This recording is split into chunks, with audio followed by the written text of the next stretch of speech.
أعوذ بالله من الشيطان الرجيم. بسم الله الرحمن الرحيم. ألف لام ميم. ذلك الكتاب لا ريب فيه هدى للمتقين الذين يؤمنون بالغيب ويقيمون الصلاة ومما رزقناهم ينفقون والذين يؤمنون بما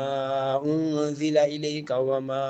أنزل من قبلك وبالآخرة هم يوقنون أولئك على هدى من ربهم وأولئك هم المفلحون. إن الذين كفروا سواء عليهم أأنذرتهم أم لم تنذرهم لا يؤمنون ختم الله على قلوبهم وعلى سمعهم وعلى أبصارهم غشاوة ولهم عذاب عظيم. ومن الناس من يقول آمنا بالله وباليوم الآخر وما هم بمؤمنين يخادعون الله والذين آمنوا وما يخدعون إلا أنفسهم وما يشعرون في قلوبهم مرض فزادهم الله مرضا ولهم عذاب أليم بما كانوا يكذبون. وإذا قيل لهم لا تفسدوا في الأرض قالوا إنما نحن مصلحون ألا إنهم هم المفسدون ولكن لا يشعرون. وإذا قيل لهم آمنوا كما آمن الناس قالوا أنؤمن كما آمن السفهاء ألا إنهم هم السفهاء ولكن لا يعلمون. وإذا لقوا الذين آمنوا قالوا آمنا وإذا خلوا إلى شياطينهم قالوا إنا معكم إنما نحن مستهزئون الله يستهزئ بهم ويمدهم في طغيانهم يعمهون. أولئك الذين اشتروا الضلالة بالهدى فما ربحت تجارتهم وما كانوا مهتدين مثلهم كمثل الذي استوقد نارا فلما أضاءت ما حوله ذهب الله بنورهم وتركهم في ظلمات لا يبصرون صم بكم عمي فهم لا يرجعون أو كصيب من السماء فيه ظلمات ورعد وبرق يجعلون أصابعهم في آذانهم من الصواعق حذر الموت والله محيط بالكافرين. يكاد البرق يخطف أبصارهم كلما أضاء لهم مشوا فيه وإذا أظلم عليهم قاموا ولو شاء الله لذهب بسمعهم وأبصارهم إن الله على كل شيء قدير. يا أيها الناس اعبدوا ربكم الذي خلقكم والذين من قبلكم لعلكم تتقون الذي جعل لكم الأرض فراشا والسماء بناء وأنزل من السماء ماء فأخرج به من الثمرات رزقا لكم فلا تجعلوا لله أندادا وأنتم تعلمون. وإن كنتم في ريب مما نزلنا على عبدنا فأتوا بسورة من مثله وادعوا شهداءكم من دون الله إن كنتم صادقين فإن لم تفعلوا ولن تفعلوا فاتقوا النار التي وقودها الناس والحجارة أعدت للكافرين. وبشر الذين آمنوا وعملوا الصالحات أن لهم جنات تجري من تحتها الأنهار كلما رزقوا منها من ثمرة رزقا قالوا هذا الذي رزقنا من قبل وأتوا به متشابها ولهم فيها أزواج مطهرة وهم فيها خالدون. إن الله لا يستحيي أن يضرب مثلا ما بعوضة فما فوقها فأما الذين آمنوا فيعلمون أنه الحق من ربهم وأما الذين كفروا فيقولون ماذا أراد الله بهذا مثلا يضل به كثيرا ويهدي به كثيرا وما يضل به إلا الفاسقين الذين ينقضون عهد الله من بعد ميثاقه ويقطعون ما أمر الله به أن يوصل ويفسدون في الأرض أولئك هم الخاسرون كيف تكفرون بالله وكنتم أمواتا فأحياكم ثم يميتكم ثم يحييكم ثم إليه ترجعون هو الذي خلق لكم ما في الأرض جميعا ثم استوى إلى السماء فسواهن 7 سماوات وهو بكل شيء عليم وإذ قال ربك للملائكة إني جاعل في الأرض خليفة قالوا أتجعل فيها من يفسد فيها ويسفك الدماء ونحن نسبح بحمدك ونقدس لك قال إني أعلم ما لا تعلمون وعلم آدم الأسماء كلها ثم عرضهم على الملائكة فقال أنبئوني بأسماء هؤلاء إن كنتم صادقين قالوا سبحانك لا علم لنا إلا ما علمتنا إنك أنت العليم الحكيم قال يا آدم أنبئهم بأسمائهم فلما أنبأهم بأسمائهم قال ألم أقل لكم إني أعلم غيب السماوات والأرض وأعلم ما تبدون وما كنتم تكتمون وإذ قلنا للملائكة اسجدوا لآدم فسجدوا إلا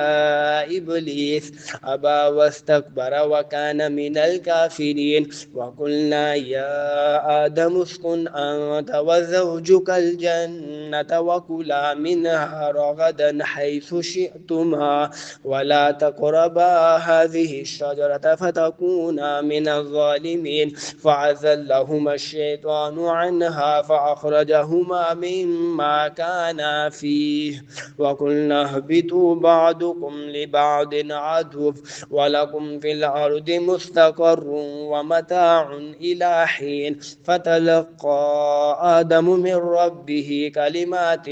فتاب عليه إنه هو التواب الرحيم قلنا اهبطوا منها جميعا فإما يأتينكم مني هدى فمن تبع هداي فلا خوف عليهم ولا هم يحزنون والذين كفروا وكذبوا بآياتنا أولئك أصحاب النار هم فيها خالدون يا بني إسرائيل اذكروا نعمتي التي أنعمت عليكم وأوفوا بعهدي أوف بعهدكم وإياي فارهبون وآمنوا بما أنزلت مصدقا لما معكم ولا تكونوا أول كافر به ولا تشتروا بآياتي ثمنا قليلا وإياي فاتقون ولا تلبسوا الحق بالباطل وتكتموا الحق وأنتم تعلمون وأقيموا الصلاة وآتوا الزكاة واركعوا مع الراكعين أتأمرون الناس بالبر وتنسون أنفسكم وأنتم تتلون الكتاب أفلا تعقلون واستعينوا بالصبر والصلاة وإنها لكبيرة إلا على الخاشعين الذين يظنون أنهم أنهم ملاقو ربهم وأنهم إليه راجعون. يا بني إسرائيل اذكروا نعمتي التي أنعمت عليكم وأني فضلتكم على العالمين واتقوا يوما لا تجزي نفس عن نفس شيئا ولا يقبل منها شفاعة ولا يؤخذ منها عدل ولا هم ينصرون. وإذ نجيناكم من آل فرعون يصومونكم سوء العذاب يذبحون أبناءكم ويستحيون نساءكم وفي ذلكم بلاء من ربكم عظيم. وإذ فرقنا بكم البحر فأنجيناكم وأغرقنا آل فرعون وأنتم تنظرون. وإذ واعدنا موسى 40 ليلة ثم اتخذتم العجل من بعده وأنتم ظالمون ثم عفونا عنكم من بعد ذلك لعلكم تشكرون. وإذ آتينا موسى الكتاب والفرقان لعلكم تهتدون. وإذ قال موسى لقومه يا قوم إنكم ظلمتم أنفسكم باتخاذكم العجل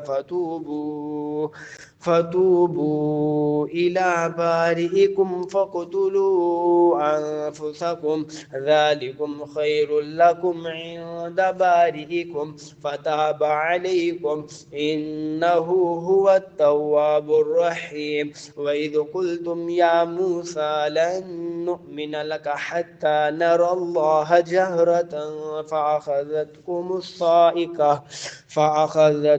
الصاعقة وأنتم تنظرون. ثم بعثناكم من بعد موتكم لعلكم تشكرون. وظللنا عليكم الغمام وأنزلنا عليكم المن والسلوى كلوا من طيبات ما رزقناكم وما ظلمونا ولكن كانوا أنفسهم يظلمون. وإذ قلنا ادخلوا هذه القرية فكلوا منها حيث شئتم رغدا وادخلوا الباب سجدا وقولوا حطة نغفر لكم خطاياكم وسنزيد المحسنين. فبدل الذين ظلموا قولا غير الذي قيل لهم فأنزلنا على الذين ظلموا رجزا من السماء بما كانوا يفسقون. وإذ استسقى موسى لقومه فقلنا اضرب بعصاك الحجر فانفجرت منه 12 عينا قد علم كل أناس مشربهم كلوا واشربوا من رزق الله ولا تعثوا في الأرض مفسدين. وإذ قلتم يا موسى لن نصبر على طعام واحد فادع لنا ربك يخرج لنا مما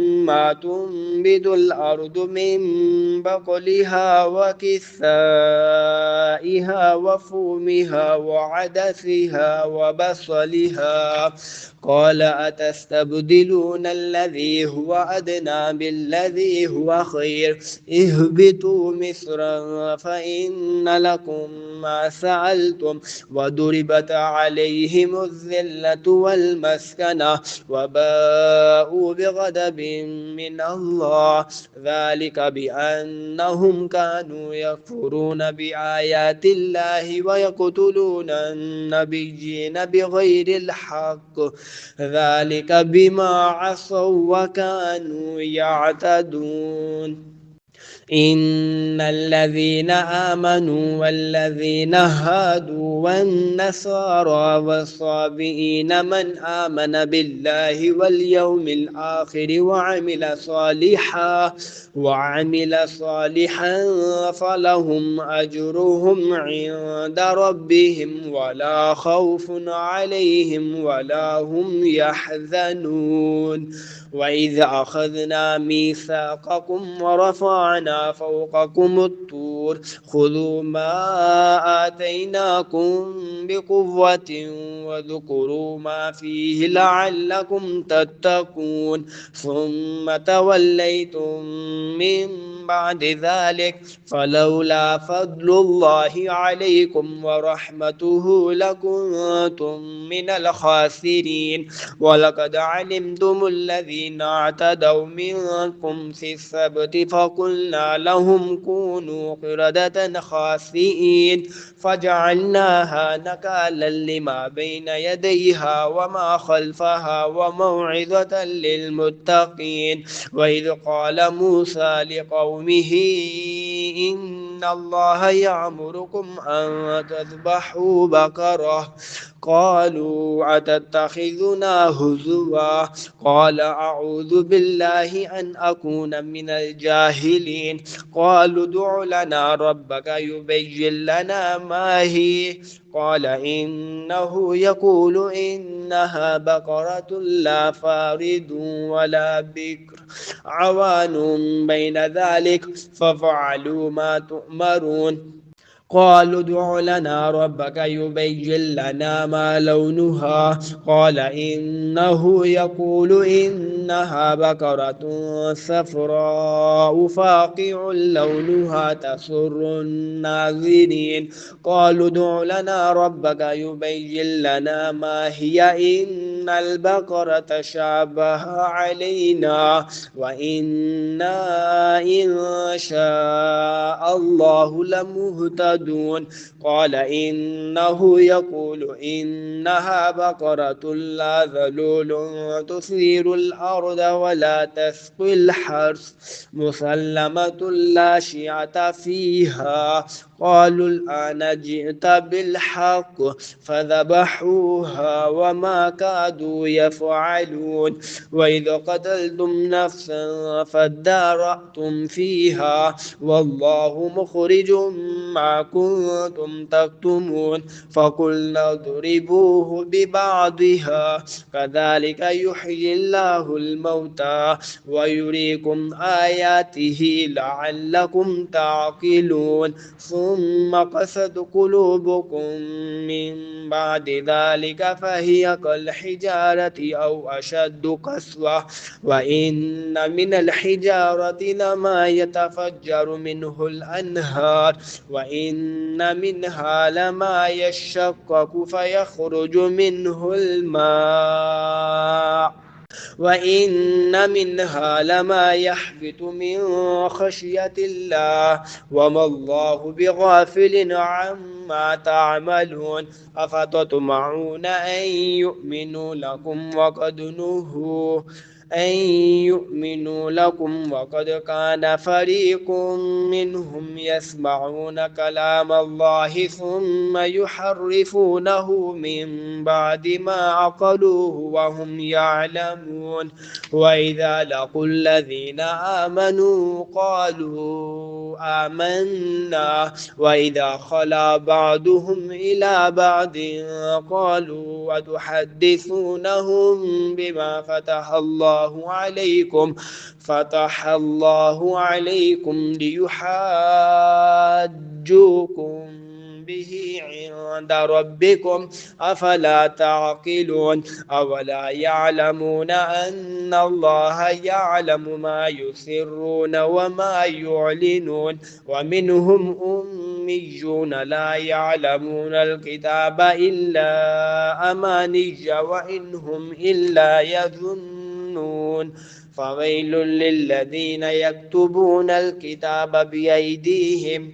ثم يقولون هذا من عند الله ليشتروا به ثمنا قليلا فويل لهم مما كتبت أيديهم وويل لهم مما يكسبون وقالوا لن تمسنا النار إلا أياما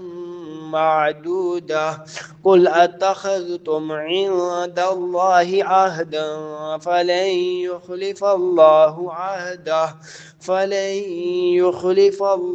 عهده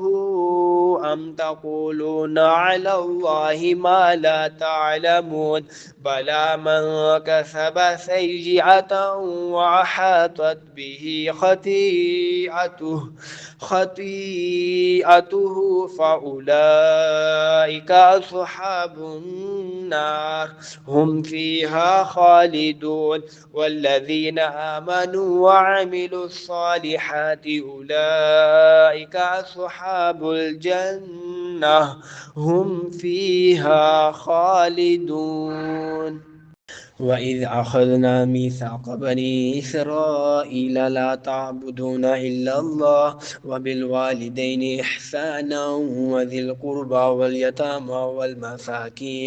والمساكين وقولوا للناس حسنا وأقيموا الصلاة وآتوا الزكاة ثم توليتم إلا قليلا منكم وأنتم معرضون وإذ أخذنا ميثاقكم لا تسفكون دماءكم ولا تخرجون أنفسكم من دياركم ثم أقررتم وأنتم تشهدون ثم أنتم هؤلاء تقتلون أنفسكم وتخرجون فريقا منكم من ديارهم تظاهرون عليهم بالإثم والعدوان وإن يأتوكم أسارى تفادوهم وهو محرم عليكم إخراجهم أفتؤمنون ببعض الكتاب وتكفرون ببعض فما جزاء من يفعل ذلك منكم إلا خزي في الحياة الدنيا ويوم القيامة يردون إلى أشد العذاب وما الله بغافل عما تعملون أولئك الذين اشتروا الحياة الدنيا بالآخرة فلا يخفف عنهم العذاب ولا هم ينصرون ولقد آتينا موسى الكتاب وقفينا من بعده بالرسل وآتينا عيسى ابن مريم البينات وأيدناه بروح القدس أفكلما جاءكم رسول بما لا تهوى أنفسكم استكبرتم ففريقا كذبتم وفريقا تقتلون وقالوا قلوبنا غلف بل لعنهم الله بكفرهم فقليلا ما يؤمنون ولما جاءهم كتاب من عند الله مصدق لما معهم وكانوا من قبل يستفتحون على الذين كفروا فلما جاءهم ما عرفوا كفروا به فلعنة الله على الكافرين بئس ما اشتروا به أنفسهم أن يكفروا بما أنزل الله بغيا أن ينزل الله من فضله على من يشاء من عباده فباءوا بغضب على غضب وللكافرين عذاب مهين وإذا قيل لهم آمنوا بما أنزل الله قالوا نؤمن بما أنزل علينا ويكفرون بما وراءه وهو الحق مصدقا لما معهم. قل فلم تقتلون أنبياء الله من قبل إن كنتم مؤمنين؟ ولقد جاءكم موسى بالبينات ثم اتخذتم العجل من بعده وأنتم ظالمون. وإذ أخذنا ميثاقكم ورفعنا فوقكم الطور خذوا ما آتيناكم بقوة واسمعوا. قالوا سمعنا وعصينا وأشربوا في قلوبهم العجل بكفرهم. قل بئس ما يأمركم به إيمانكم إن كنتم مؤمنين. قل إن كانت لكم الدار الآخرة عند الله خالصة من دون الناس فتمنوا الموت إن كنتم صادقين ولن يتمنوه أبدا بما قدمت أيديهم والله عليم بالظالمين. ولتجدنهم أحرص الناس على حياة ومن الذين أشركوا يود أحدهم لو يعمر 1000 سنة وما هو بمزحزحه من العذاب أن يعمر والله بصير بما يعملون. قل من كان عدوا لجبريل فإنه نزله على قلبك بإذن الله مصدقا لما بين يديه وهدى وبشرى للمؤمنين. من كان عدوا لله وملائكته ورسله وجبريل وميكال فإن الله عدو للكافرين. ولقد أنزلنا إليك آيات بينات وما يكفر بها إلا الفاسقون. أو كلما عاهدوا عهدا نبذه فريق منهم بل أكثرهم لا يؤمنون. ولما جاءهم رسول من عند الله مصدق لما معهم نبذ فريق من الذين أوتوا الكتاب كتاب الله وراء ظهورهم كأنهم لا يعلمون. واتبعوا ما تتلو الشياطين على ملك سليمان وما كفر سليمان ولكن الشياطين كفروا يعلمون الناس السحر وما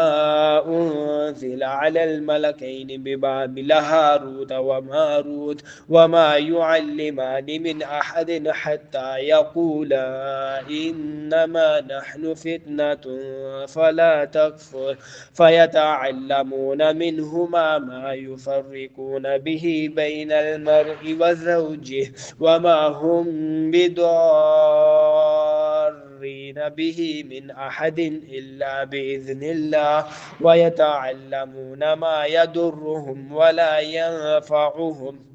ولقد علموا لمن اشتراه ما له في الآخرة من خلاق ولبئس ما شروا به أنفسهم لو كانوا يعلمون. ولو أنهم آمنوا واتقوا لمثوبة من عند الله خير لو كانوا يعلمون. يا أيها الذين آمنوا لا تقولوا راعنا وقولوا انظرنا واسمعوا وللكافرين عذاب أليم. ما يود الذين كفروا من أهل الكتاب ولا المشركين أن ينزل عليكم من خير من ربكم والله يختص برحمته من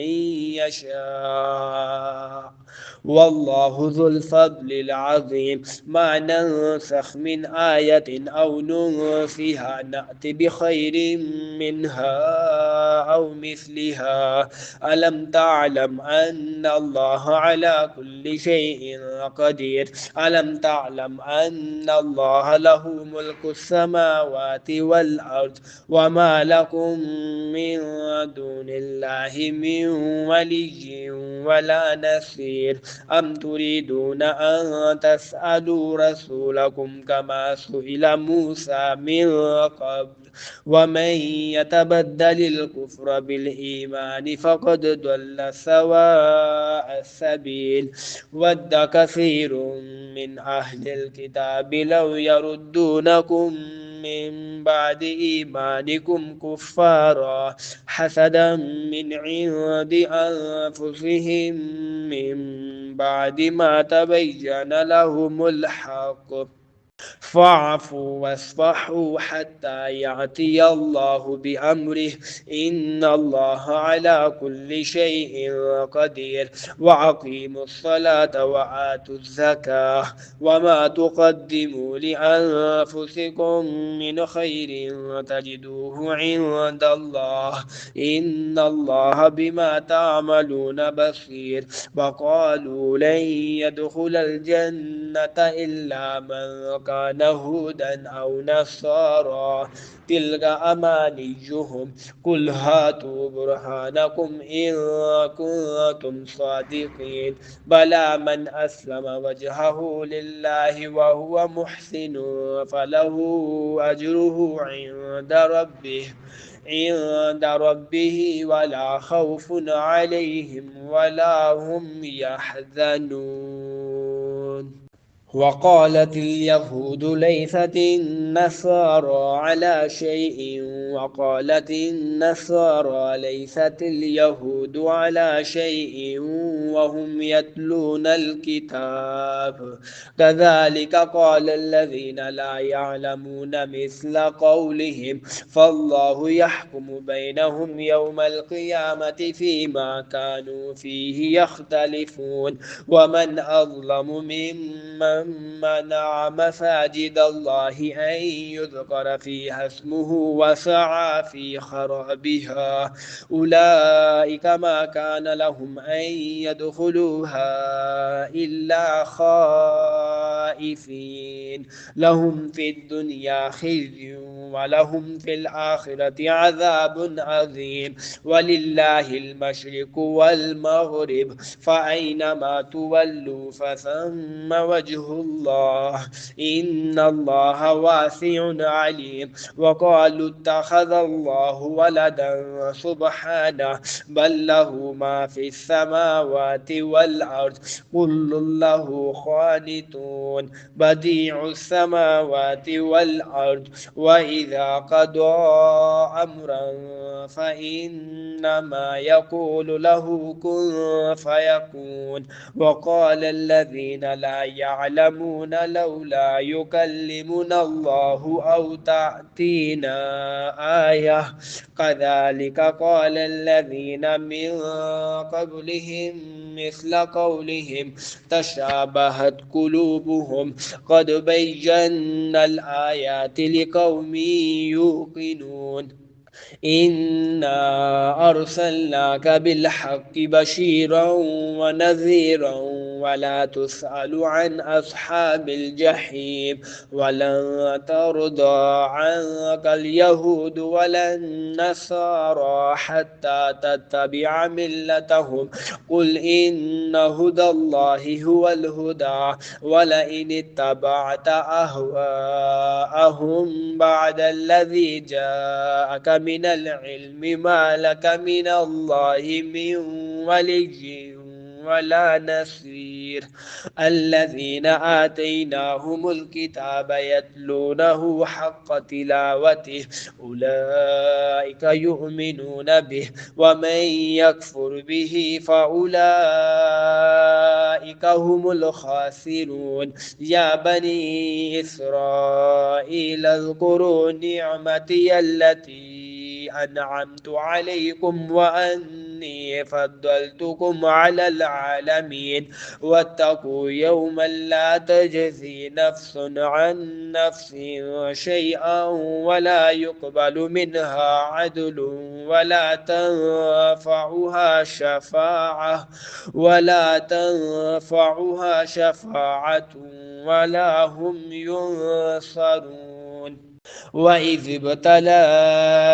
إبراهيم ربه بكلمات فأتمهن قال إني جاعلك للناس إماما قال ومن ذريتي قال لا ينال عهد الظالمين. وإذ جعلنا البيت مثابة للناس وأمنا واتخذوا من مقام إبراهيم مصلى وعهدنا إلى إبراهيم وإسماعيل أن طهر بيتي للطائفين والعاكفين والركع السجود. وإذ قال إبراهيم رب اجعل هذا بلدا آمنا وارزق أهله من الثمرات من آمن منهم بالله واليوم الآخر قال ومن كفر فأمتعه قليلا ثم أضطره إلى عذاب النار وبئس المصير. وإذ يرفع إبراهيم القواعد من البيت وإسماعيل ربنا تقبل منا إنك أنت السميع العليم ربنا واجعلنا مسلمين لك ومن ذريتنا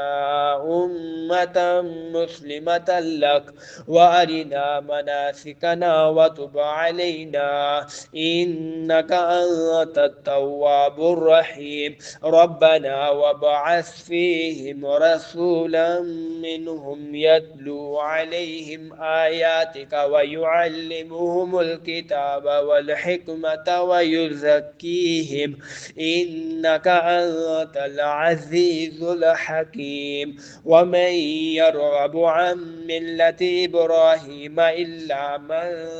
سفه نفسه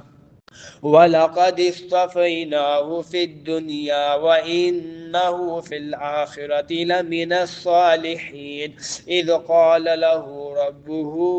أسلم قال أسلمت لرب العالمين. ووصى بها إبراهيم بنيه ويعقوب يا بني إن الله اصطفى لكم الدين فلا تموتن إلا وأنتم مسلمون. أم كنتم شهداء إذ حضر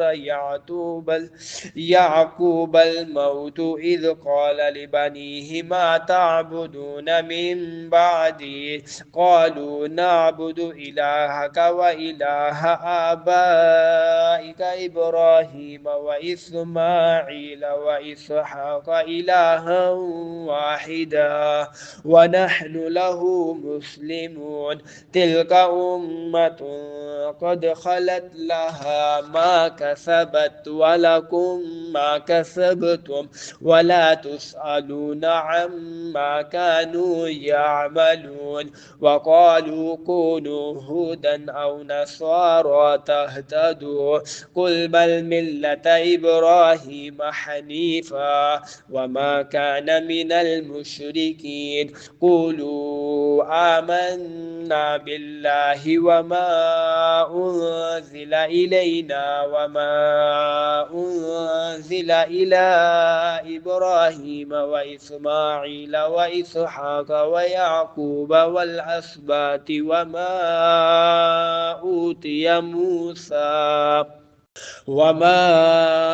أوتي موسى وعيسى وما أوتي النبيون من ربهم لا نفرق بين أحد منهم ونحن له مسلمون فإن آمنوا بمثل ما آمنتم به فقد اهتدوا وإن تولوا فإنما هم في شقاق فسيكفيكهم الله وهو السميع العليم صبغة الله ومن أحسن من الله صبغة ونحن له عابدون قل أتحاجوننا في الله وهو ربنا وربكم ولنا أعمالنا ولكم أعمالكم ونحن له مخلصون أم تقولون إن إبراهيم وإسماعيل وإسحاق ويعقوب والأسباط كانوا هودا أو نصارى قل أأنتم أعلم أم الله ومن أظلم ممن كتم شهادة عنده من الله وما الله بغافل عما تعملون تلك أمة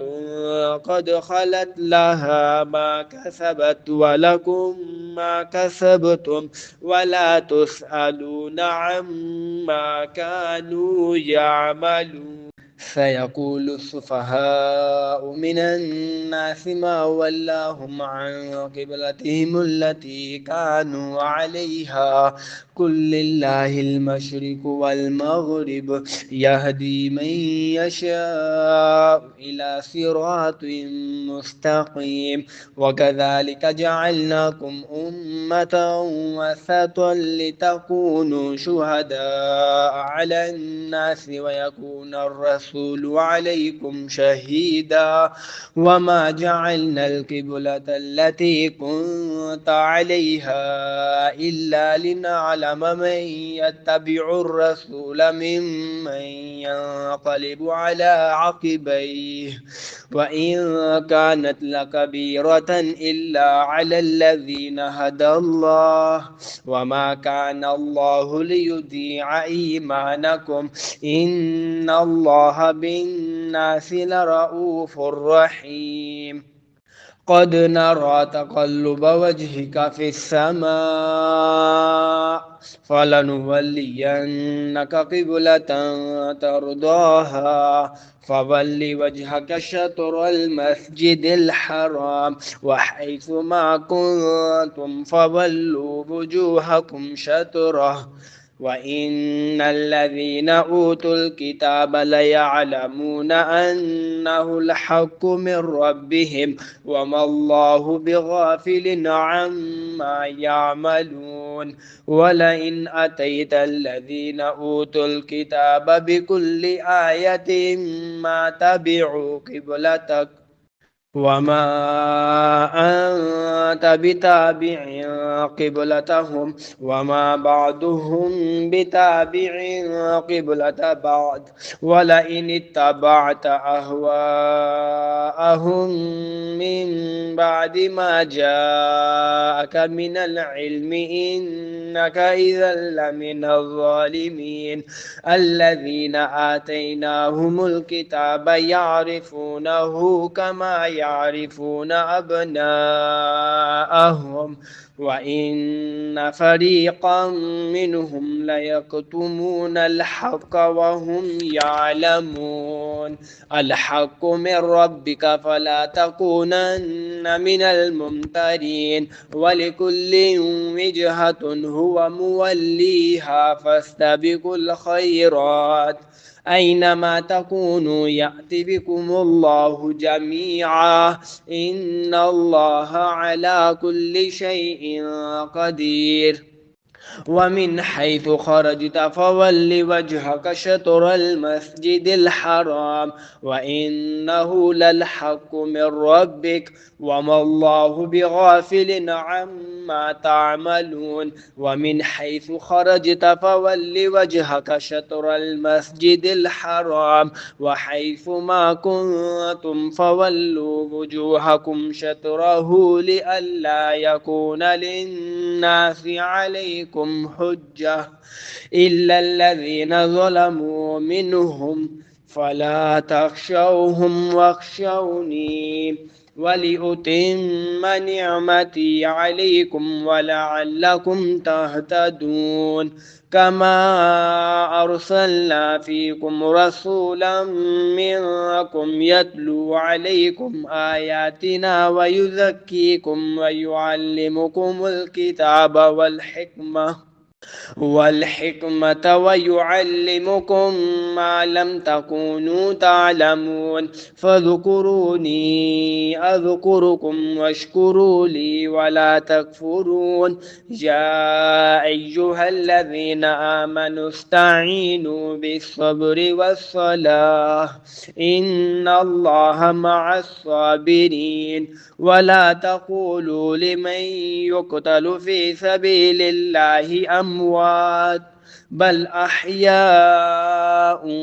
ولكن لا تشعرون ولنبلونكم بشيء من الخوف والجوع ونقص من الأموال والأنفس والثمرات وبشر الصابرين الذين إذا أصابتهم مصيبة قالوا إنا لله وإنا إليه راجعون أولئك عليهم صلوات من ربهم ورحمة وأولئك هم المهتدون إن الصفا والمروة من شعائر الله فمن حج البيت أو اعتمر فلا جناح عليه أن يطوف بهما ومن تطوع خيرا فإن الله شاكر عليم إن الذين يكتمون ما أنزلنا من البينات والهدى من بعد ما بيناه للناس في الكتاب أولئك يلعنهم الله ويلعنهم اللاعنون إلا الذين تابوا وأصلحوا وبينوا فأولئك أتوب عليهم وأنا التواب الرحيم إن الذين كفروا وماتوا وهم كفار أولئك عليهم لعنة الله والملائكة والناس أجمعين خالدين فيها لا يخفف عنهم العذاب ولا هم ينظرون وإلهكم إله واحد لا إله إلا هو الرحمن الرحيم إن في خلق السماوات والأرض واختلاف الليل والنهار والفلك التي تجري في البحر بما ينفع الناس وما أنزل الله من السماء من ماء فأحيا به الأرض بعد موتها وبث فيها من كل دابة وتصريف الرياح والسحاب المسخر بين السماء والأرض لآيات لقوم يعقلون ومن الناس من يتخذ من دون الله أندادا يحبونهم كحب الله والذين آمنوا أشد حبا لله ولو يرى الذين ظلموا إذ يرون العذاب أن القوة لله جميعا وأن الله شديد العذاب. إذ تبرأ الذين اتبعوا من الذين اتبعوا ورأوا العذاب وتقطعت بهم الأسباب. وقال الذين اتبعوا لو أن لنا كرة فنتبرأ منهم كما تبرأوا منا كذلك يريهم الله أعمالهم حسرات عليهم وما هم بخارجين من النار.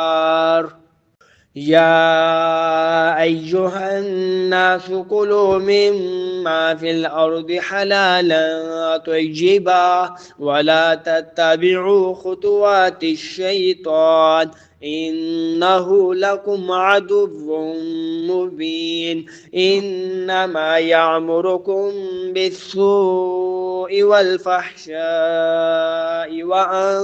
تقولوا على الله ما لا تعلمون. وإذا قيل لهم اتبعوا ما أنزل الله قالوا بل نتبع ما ألفينا عليه آباءنا أولو كان آباؤهم لا يعقلون شيئا ولا يهتدون. ومثل الذين كفروا كمثل الذي ينعق بما لا يسمع إلا دعاء ونداء صم بكم عمي فهم لا يعقلون. يا أيها الذين آمنوا كلوا من طيبات ما رزقناكم واشكروا لله إن كنتم إياه تعبدون. إنما حرم عليكم الميتة والدم ولحم الخنزير وما أهل به لغير الله فمن اضطر غير باغ ولا عاد فلا إثم عليه إن الله غفور رحيم. إن الذين يكتمون ما أنزل الله من الكتاب ويشترون به ثمنا قليلا أولئك ما يأكلون في بطونهم إلا النار ولا يكلمهم الله يوم القيامة ولا يزكيهم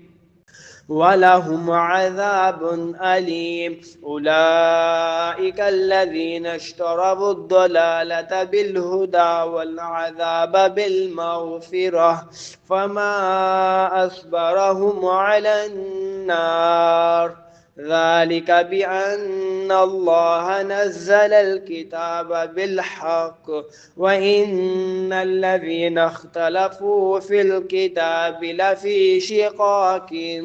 بعيد. ليس البر أن تولوا وجوهكم قبل المشرق والمغرب ولكن البر من آمن بالله واليوم الآخر والملائكة والكتاب والنبيين وآتى المال على حبه ذوي القربى واليتامى والمساكين وابن السبيل والسائلين وفي الرقاب وأقام الصلاة وآتى الزكاة والموفون بعهدهم إذا عاهدوا والصابرين في البأساء والضراء وحين البعث أولئك الذين صدقوا وأولئك هم المتقون. يا أيها الذين آمنوا كتب عليكم القصاص في القتلى، الحر بالحر والعبد بالعبد والأنثى بالأنثى، فمن عفي له من أخيه شيء فاتباع بالمعروف وأداء إليه بإحسان، ذلك تخفيف من ربكم ورحمة، فمن اعتدى بعد ذلك فله عذاب أليم. ولكم في القصاص حياة يا أولي الألباب لعلكم تتقون. كتب عليكم إذا حضر أحدكم الموت إن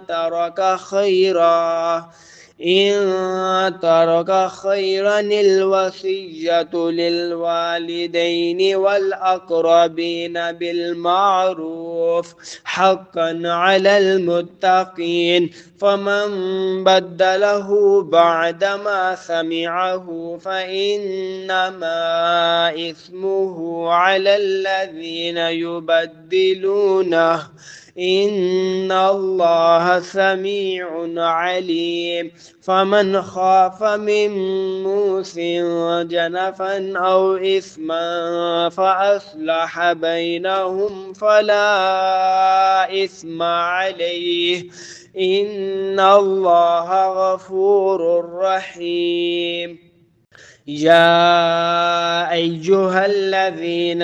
آمنوا كتب عليكم الصيام كما كتب على الذين من قبلكم لعلكم تتقون، أياما معدودات، فمن كان منكم مريضا أو على سفر فعدة من أيام أخر، وعلى الذين يطيقونه فدية طعام مسكين، فمن تطوع خيرا فهو خير له، وأن تصوموا خير لكم إن كنتم تعلمون. شهر رمضان الذي أنزل فيه القرآن هدى للناس وبينات من الهدى والفرقان، فمن شهد منكم الشهر فليصمه، ومن كان مريضا أو على سفر فعدة من أيام أخر، يريد الله بكم اليسر ولا يريد بكم العسر،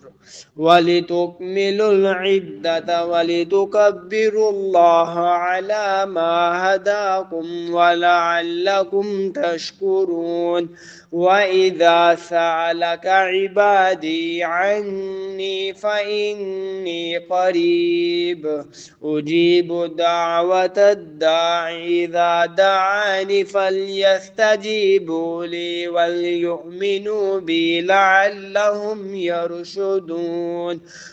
أحل لكم ليلة الصيام الرفث إلى نسائكم هن لباس لكم وأنتم لباس لهن، علم الله أنكم كنتم تختانون أنفسكم فتاب عليكم وعفى عنكم، فالآن باشروهن وابتغوا ما كتب الله لكم وكلوا واشربوا حتى يتبين لكم الخيط الأبيض من الخيط الأسود من الفجر، ثم أتموا الصيام إلى الليل ولا تباشروهن وأنتم عاكفون في المساجد تلك حدود الله فلا تقربوها كذلك يبين الله آياته للناس لعلهم يتقون ولا تأكلوا أموالكم بينكم بالباطل وتدلوا بها إلى الحكام لتأكلوا فريقا من أموال الناس بالإثم وأنتم تعلمون يسألونك عن الأهلة قل هي مواقيت للناس والحج وليس البر بأن تأتوا البيوت من ظهورها ولكن البر من اتقى وأتوا البيوت من أبوابها واتقوا الله لعلكم تفلحون وقاتلوا في سبيل الله الذين يقاتلونكم ولا تعتدوا إن الله لا يحب المعتدين واقتلوهم حيث ثقفتموهم وأخرجوهم من حيث أخرجوكم والفتنة أشد من القتل ولا تقاتلوهم عند المسجد الحرام حتى يقاتلوكم فيه فإن قاتلوكم فاقتلوهم كذلك جزاء الكافرين فإن انتهوا فإن الله غفور رحيم وقاتلوهم حتى لا تكون فتنة ويكون الدين لله فإن انتهوا فلا عدوان إلا على الظالمين الشهر الحرام بالشهر الحرام والحرمات قصاص فمن اعتدى عليكم فاعتدوا عليه بمثل ما اعتدى عليكم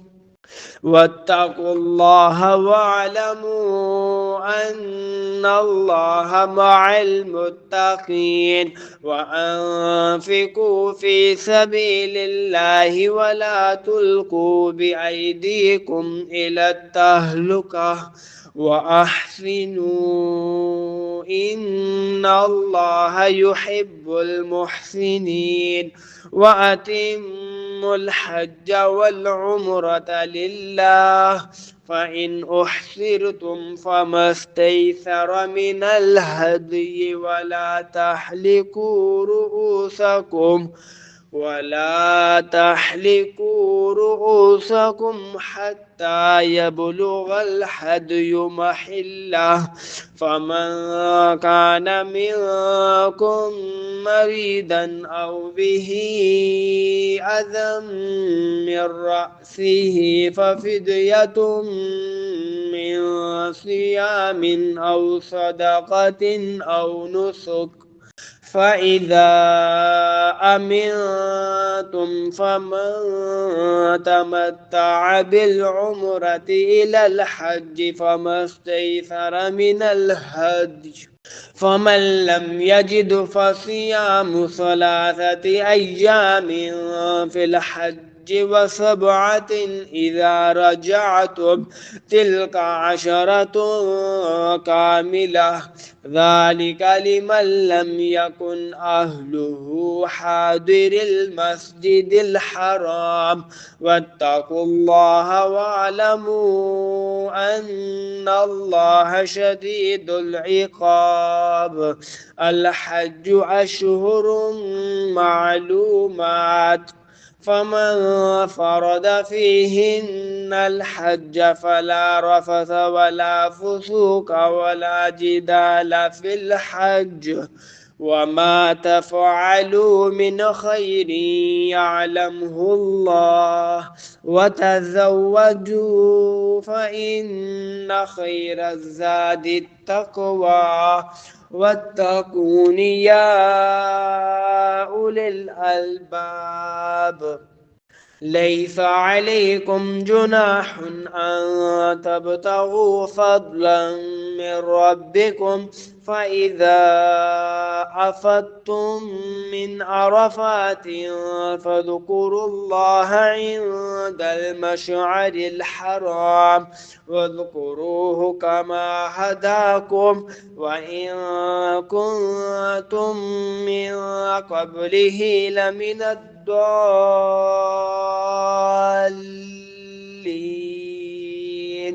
ثم أفيدوا من حيث أفاد الناس واستغفروا الله إن الله غفور رحيم فإذا قضيتم مناسككم فاذكروا الله كذكركم آباءكم أو أشد ذكرا فمن الناس من يقول ربنا آتنا في الدنيا وما له في الآخرة من خلاق ومنهم من يقول ربنا آتنا في الدنيا حسنة وفي الآخرة حسنة وقنا عذاب النار أولئك لهم نصيب مما كسبوا والله سريع الحساب واذكروا الله في أيام معدودات فمن تعجل في يومين فلا إثم عليه ومن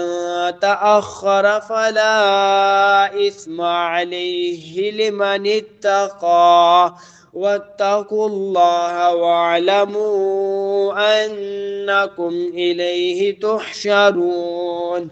ومن الناس من يعجبك قوله في الحياة الدنيا ويشهد الله على ما في قلبه وهو ألد الخصام وإذا تولى سعى في الأرض ليفسد فيها ويهلك الحرث والنسل والله لا يحب الفساد وإذا قيل له اتق الله أخذته العزة بالإثم فحسبه جهنم ولبئس المهاد ومن الناس من يشري نفسه ابتغاء مرضات الله والله رؤوف بالعباد يا أيها الذين آمنوا ادخلوا في السلم كافة ولا تتبعوا خطوات الشيطان إنه لكم عدو مبين فإن زللتم من بعد ما جاءتكم البينات فاعلموا أن الله عزيز حكيم هل ينظرون إلا أن يأتيهم الله في ظلل من الغمام والملائكة وقضي الأمر وإلى الله ترجع الأمور سل بني إسرائيل كم آتيناهم من آية بينة ومن يبدل نعمة الله من بعد ما جاءته فإن الله شديد العقاب.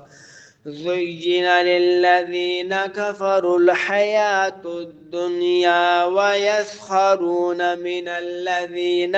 آمنوا والذين اتقوا فوقهم يوم القيامة والله يرزق من يشاء بغير حساب. كان الناس أمة واحدة فبعث الله النبيين مبشرين ومنذرين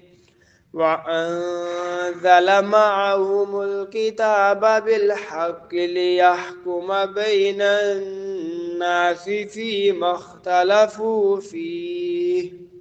وما اختلف فيه إلا الذين أوتوه من بعد ما جاءتهم البينات بغيا بينهم فهدى الله الذين آمنوا لما اختلفوا فيه من الحق بإذنه والله يهدي من يشاء إلى صراط مستقيم. أم حسبتم أن تدخلوا الجنة ولما يأتكم مثل الذين خلوا من قبلكم مستهم البأساء والضراء وزلزلوا حتى يقول الرسول والذين آمنوا معه متى نصر الله ألا إن نصر الله قريب. يسألونك ماذا ينفقون قل ما أنفقتم من خير فللوالدين والأقربين واليتامى والمساكين وابن السبيل وما تفعلوا من خير فإن الله به عليم. كتب عليكم القتال وهو كره لكم وعسى أن تكرهوا شيئا وهو خير لكم وعسى أن تحبوا شيئا وهو شر لكم والله يعلم وأنتم لا تعلمون. يسألونك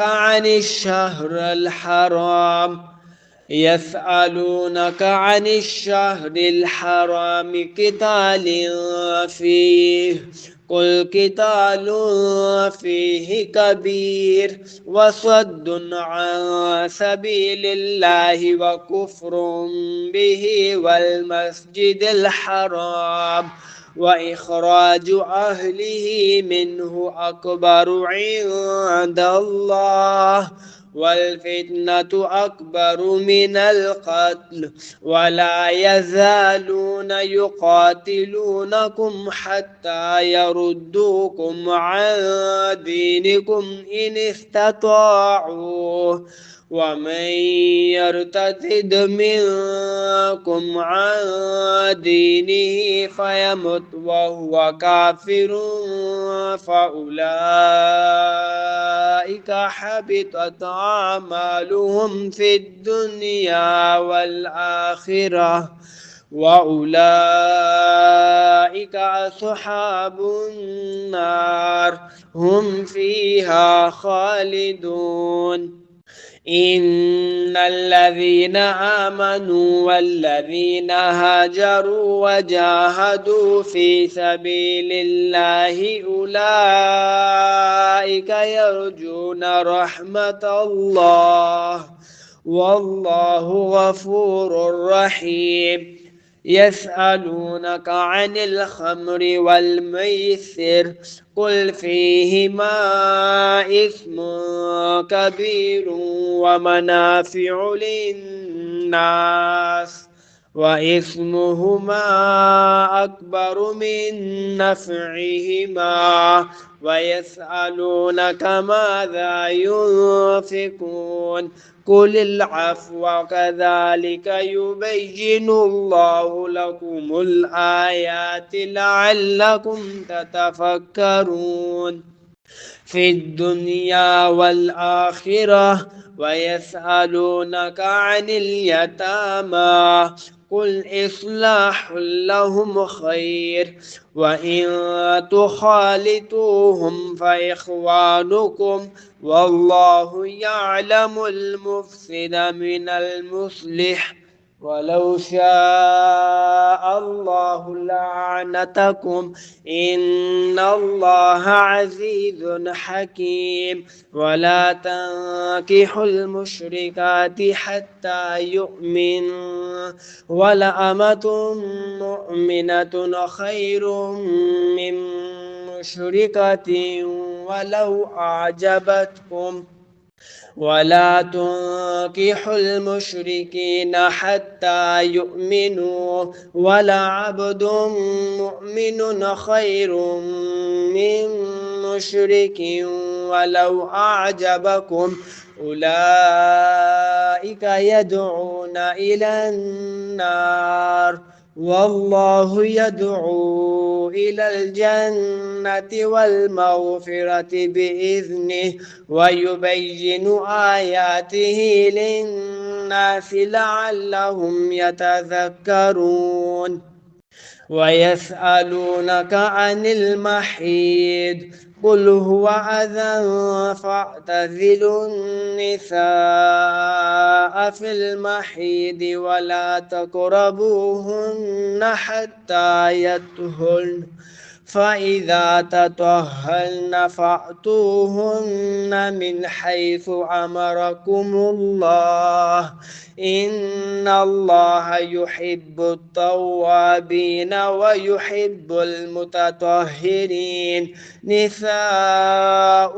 حرث لكم فأتوا حرثكم أنى شئتم وقدموا لأنفسكم واتقوا الله واعلموا أنكم ملاقوه وبشر المؤمنين ولا تجعلوا الله عرضة لأيمانكم أن تبروا وتتقوا وتصلحوا بين الناس والله سميع عليم لا يؤاخذكم الله باللغو في أيمانكم ولكن يؤاخذكم بما كسبت قلوبكم والله غفور حليم للذين يؤلون من نسائهم تربص 4 أشهر فإن فاءوا فإن الله غفور رحيم وإن عزموا الطلاق فإن الله سميع عليم والمطلقات يتربصن بأنفسهن 3 قروء ولا يحل لهن أن يكتمن ما خلق الله في أرحامهن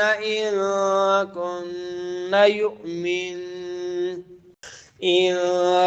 كن يؤمن بالله واليوم الآخر وبعولتهن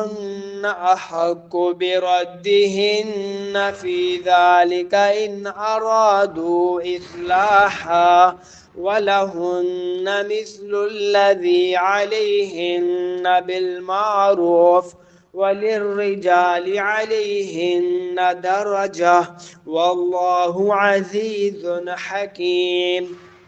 الطلاق 2 فإمساك بمعروف أو تسريح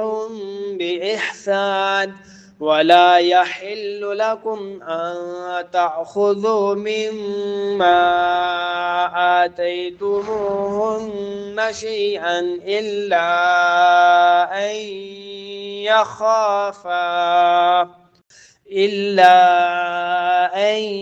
يخافا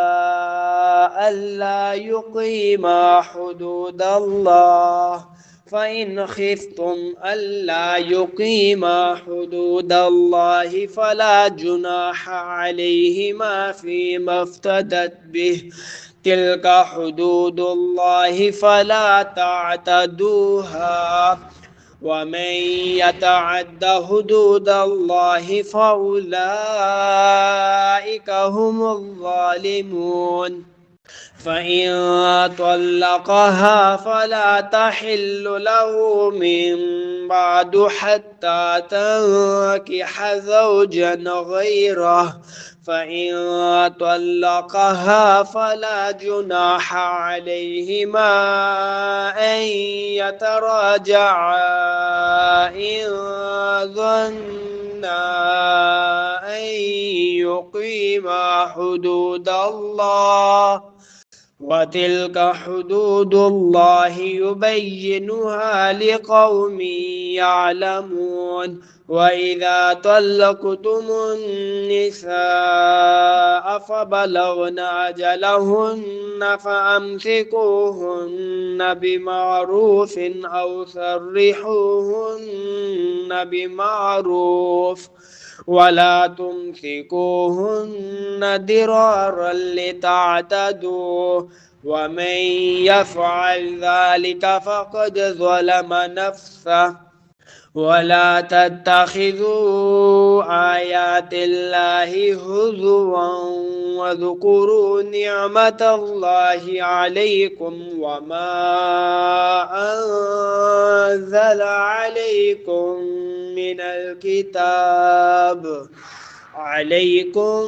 من الكتاب والحكمة يعظكم به، واتقوا الله واعلموا أن الله بكل شيء عليم.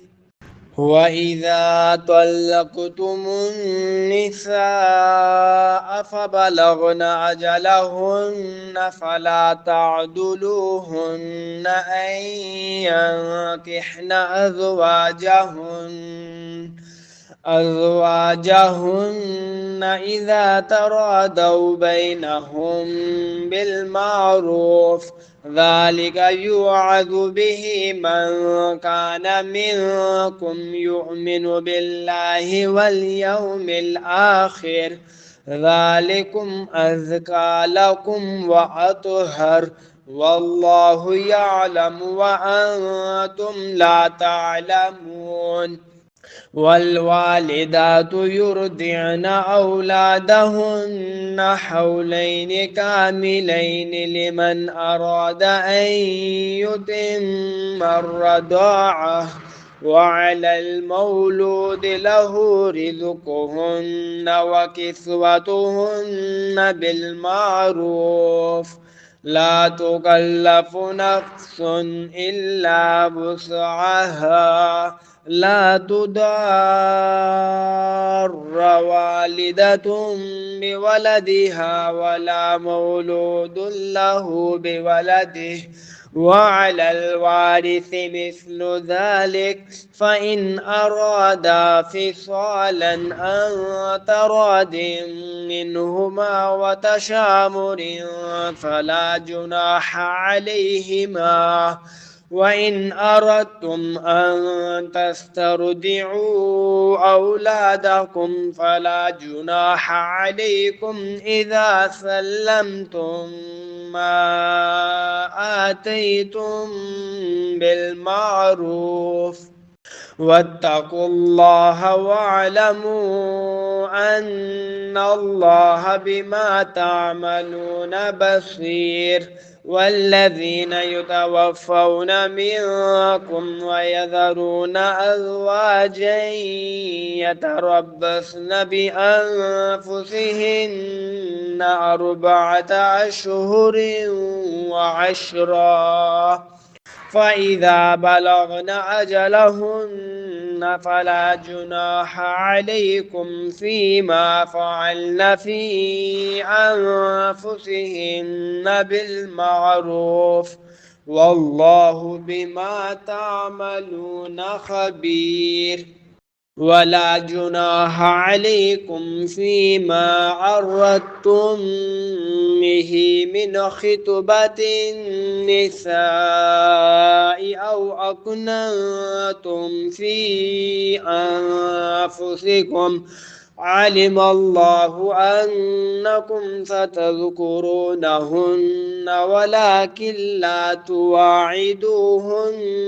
سرا إلا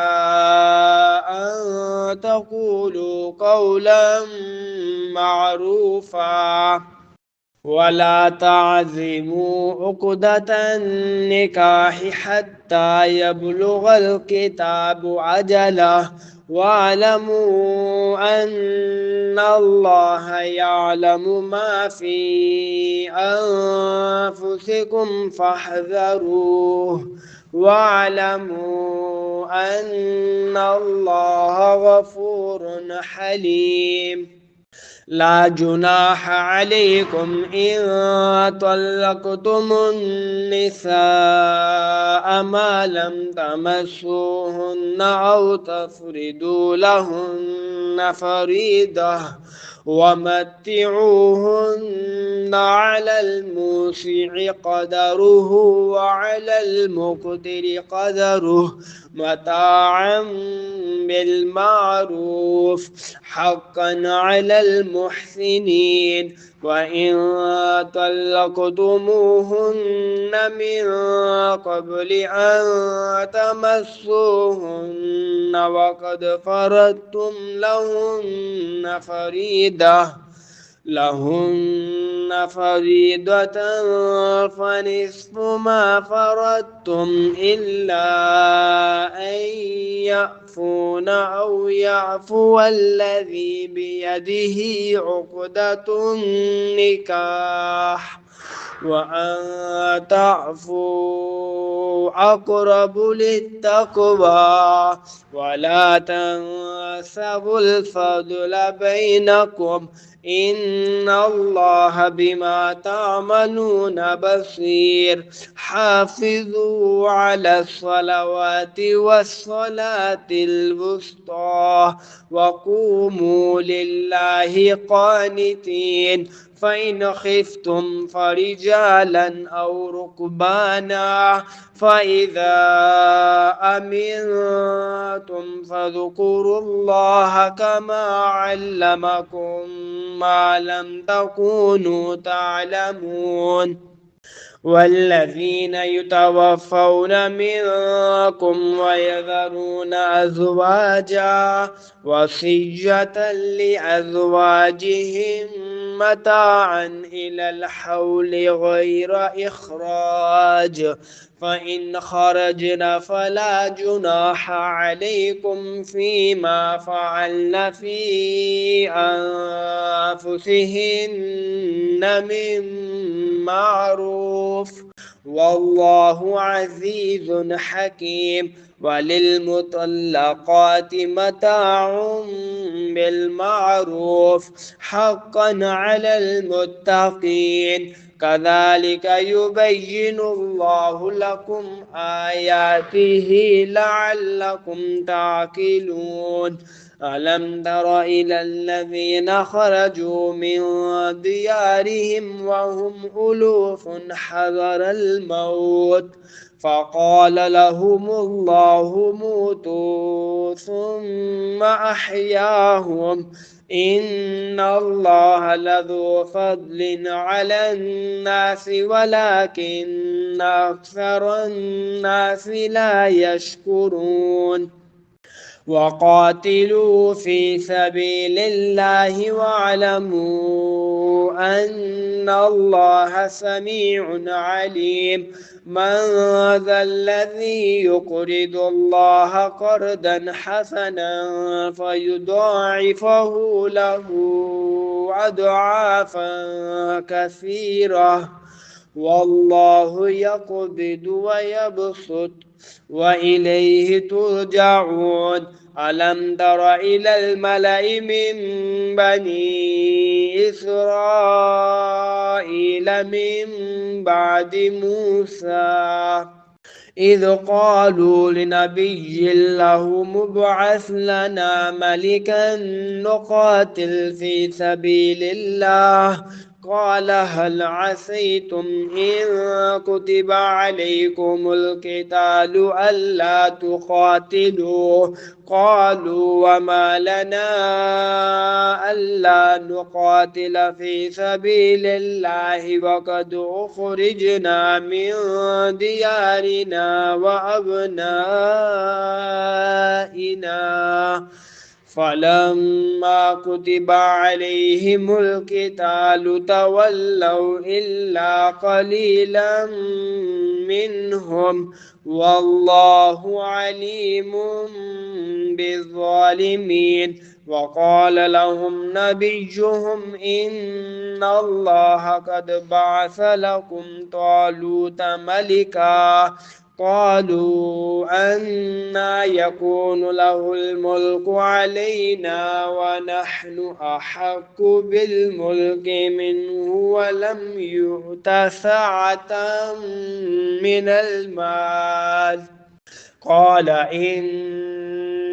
الله اصطفاه عليكم وزاده بسطة في العلم والجسم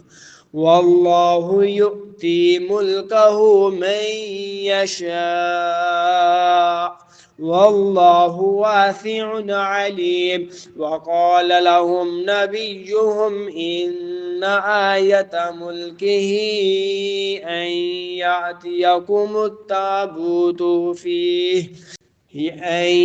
يأتيكم التابوت فيه سكينة من ربكم وبقية مما ترك آل موسى وآل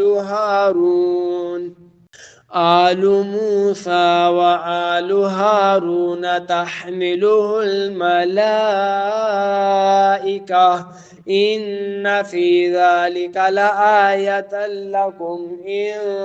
كنتم مؤمنين فلما فصل طالوت بالجنود قال إن الله مبتليكم بنهر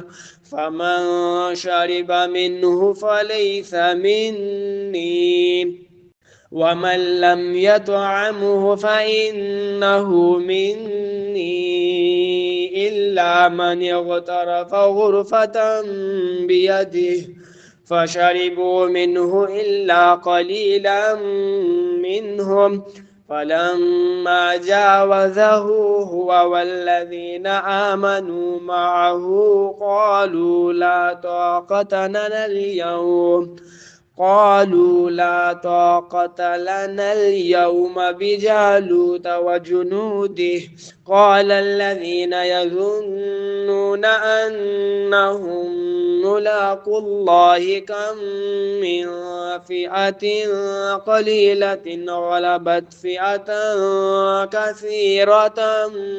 بإذن الله والله مع الصابرين ولما برزوا لجالوت وجنوده قالوا ربنا أفرغ علينا صبرا وثبت أقدامنا وانصرنا على القوم الكافرين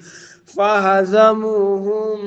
بإذن الله وقتل داود جالوت وآتاه الله الملك والحكمة وعلمه مما يشاء ولولا دفع الله الناس بعضهم ببعض لفسدت الأرض ولكن الله ذو فضل على العالمين. تلك آيات الله نتلوها عليك بالحق وإنك لمن المرسلين. تلك الرسل فضلنا بعضهم على بعض منهم من كلم الله ورفع بعضهم درجات وآتينا عيسى ابن مريم البينات وأيدناه بروح القدس ولو شاء الله ما اقتتل الذين من بعدهم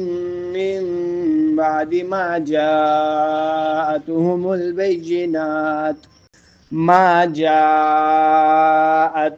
البينات ولكن اختلفوا فمنهم من آمن ومنهم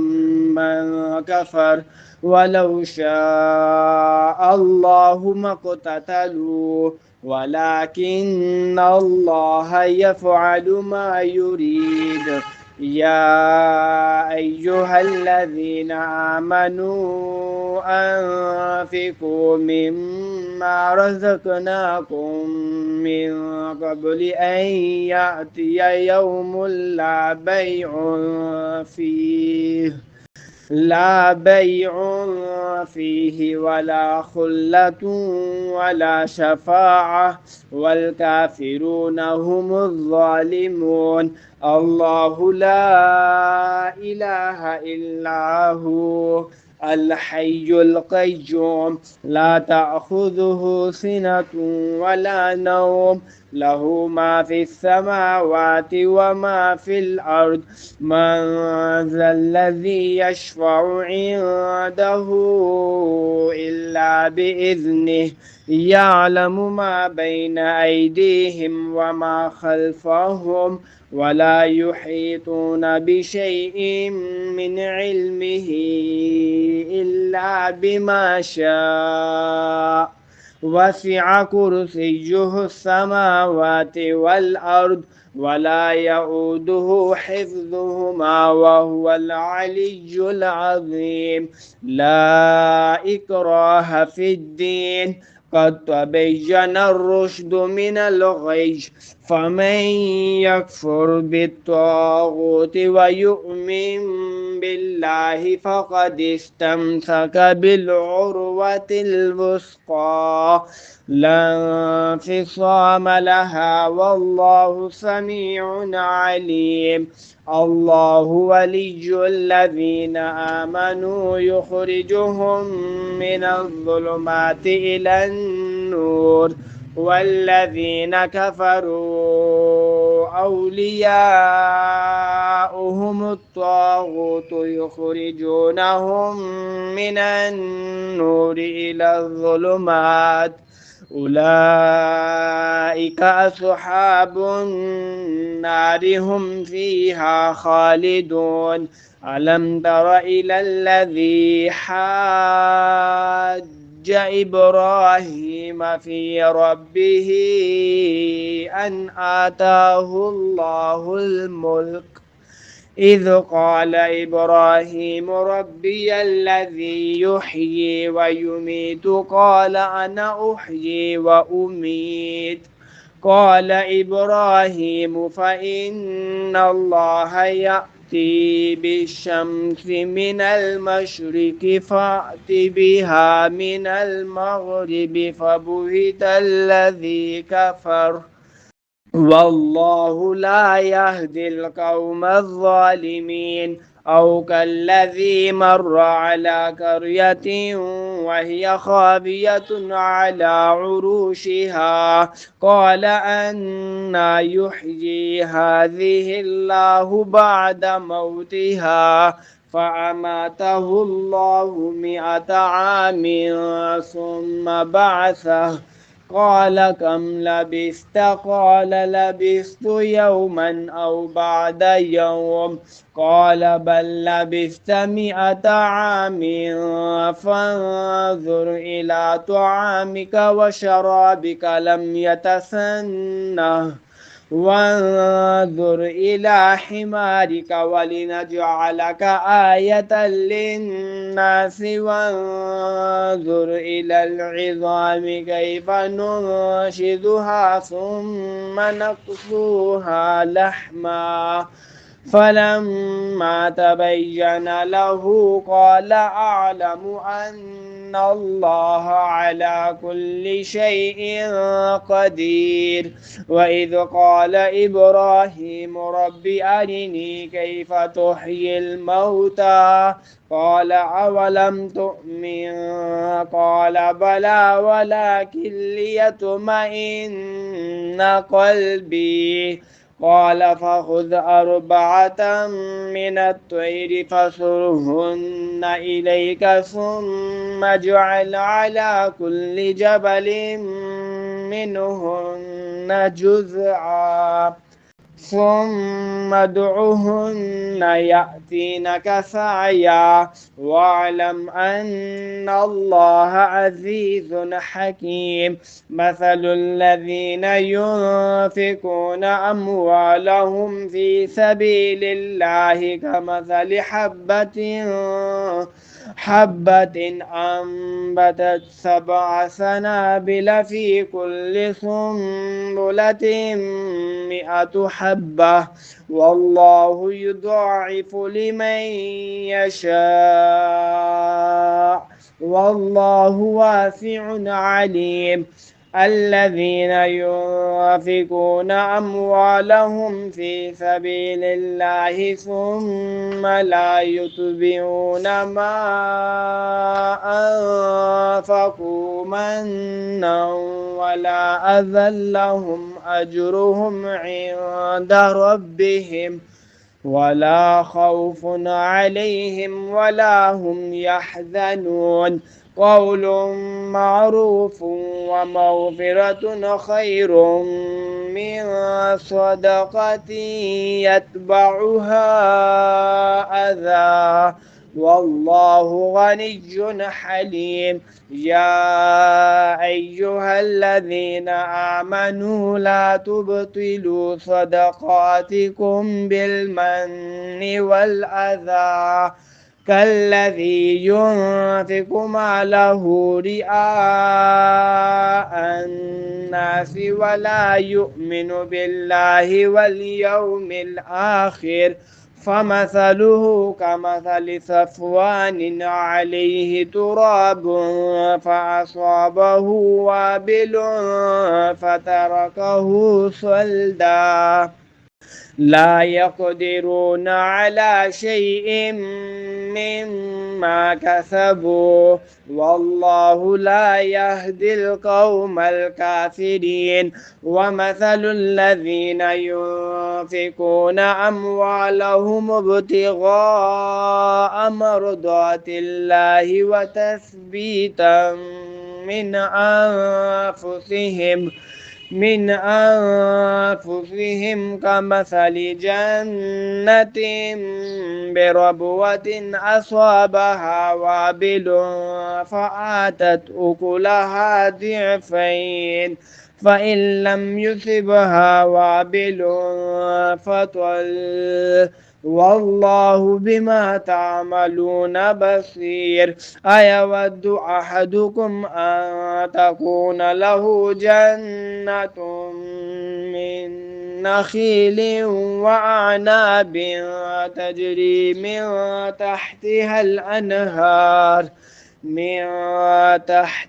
الأنهار له فيها من كل الثمرات وأصابه الكبر وله ذرية ضعفاء فأصابها إعصار فيه نار فاحترقت. كذلك يبين الله لكم الآيات لعلكم تتفكرون. يا أيها الذين آمنوا أنفقوا من طيبات ما كسبتم ومما أخرجنا لكم من الأرض ولا تيمموا الخبيث منه تنفقون ولستم بآخذيه إلا أن تغمضوا فيه واعلموا أن الله غني حميد. الشيطان يعدكم الفقر ويأمركم بالفحشاء والله يعدكم مغفرة منه وفضلا والله واسع عليم. يؤتي الحكمة من يشاء ومن يؤت الحكمة فقد أوتي خيرا كثيرا وما يذكر إلا أولو الألباب. وما أنفقتم من نفقة أو نذرتم من نذر فإن الله يعلمه وما للظالمين من أنصار. إن تبدوا الصدقات فنعما هي وإن تخفوها وتؤتوها الفقراء فهو خير لكم ويكفر عنكم من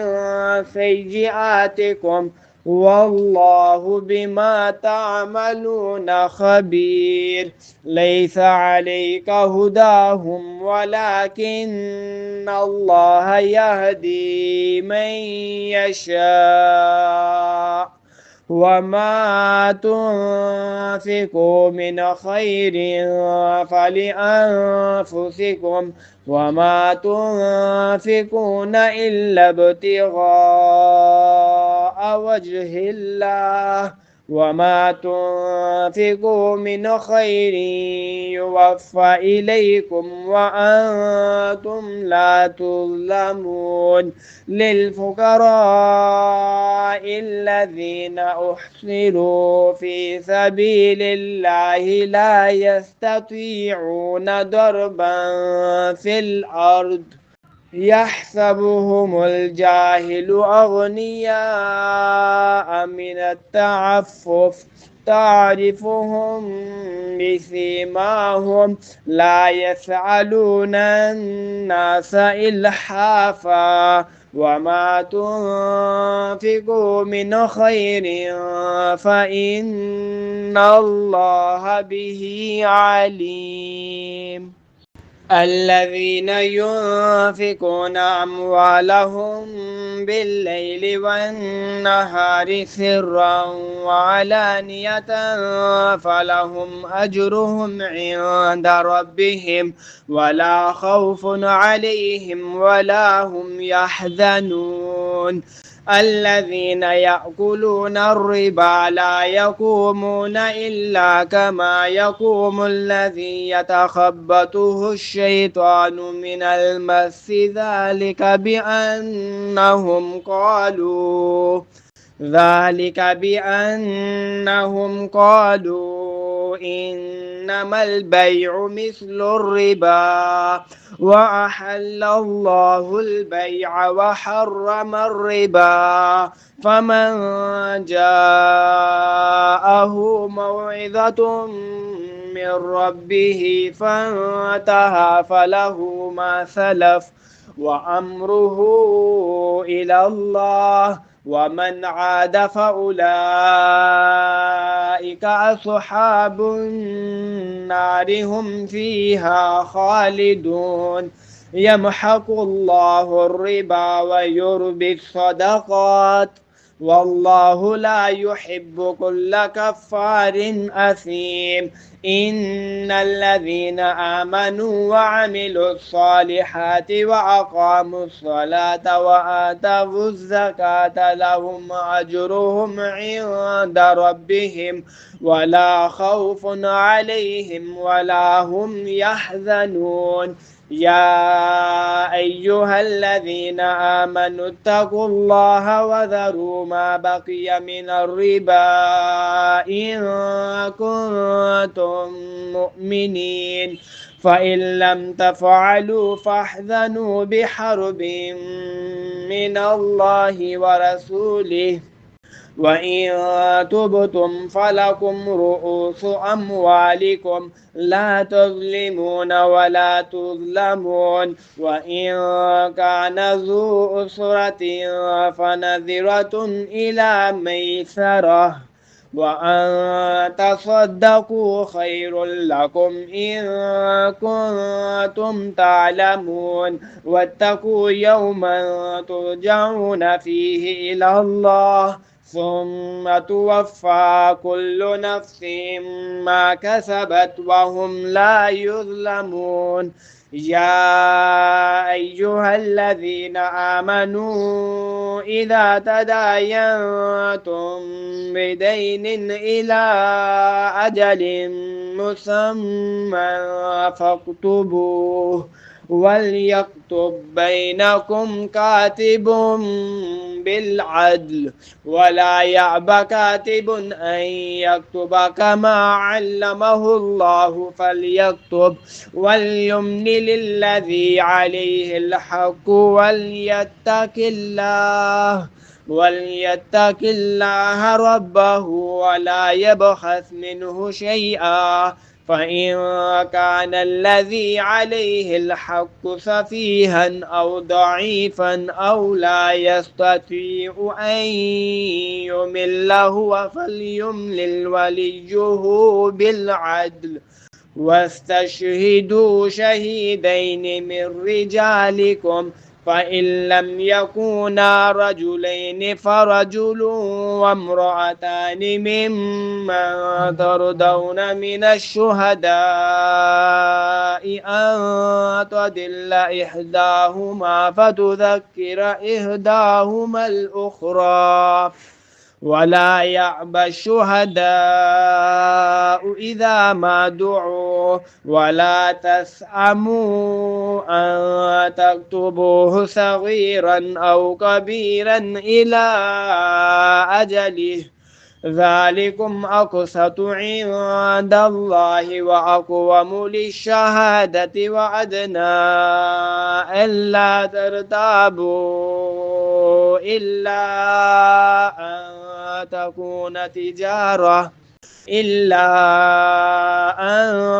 تكون تجارة حاضرة تديرونها بينكم فليس عليكم جناح ألا تكتبوها، وأشهدوا إذا تبايعتم ولا يضار كاتب ولا شهيد، وإن تفعلوا فإنه فسوق بكم، واتقوا الله ويعلمكم الله والله بكل شيء عليم. وإن كنتم على سفر ولم تجدوا كاتبا فرهان مقبوضة، فإن أمن بعضكم بعدا فليؤد الذي اؤتمن أمانته وليتق الله ربه ولا تكتموا الشهادة، ومن يكتمها فإنه آثم قلبه والله بما تعملون عليم. لله ما في السماوات وما في الأرض، وإن تبدوا ما في أنفسكم أو تخفوه يحاسبكم به الله فيغفر لمن يشاء يشاء ويعذب من يشاء والله على كل شيء قدير. آمن الرسول بما أنزل إليه من ربه والمؤمنون كل آمن بالله وملائكته وكتبه ورسله لا نفرق بين أحد من رسله وقالوا سمعنا وأطعنا غفرانك ربنا وإليك المصير. لا يكلف الله نفسا إلا وسعها لها ما كسبت وعليها ما اكتسبت ربنا لا تؤاخذنا إن نسينا أو أخطأنا ربنا ولا تحمل علينا إصرا كما حملته على الذين من قبلنا ربنا ولا تحملنا ما لا طاقة لنا به واعف عنا واغفر لنا وارحمنا أنت مولانا فانصرنا على القوم الكافرين.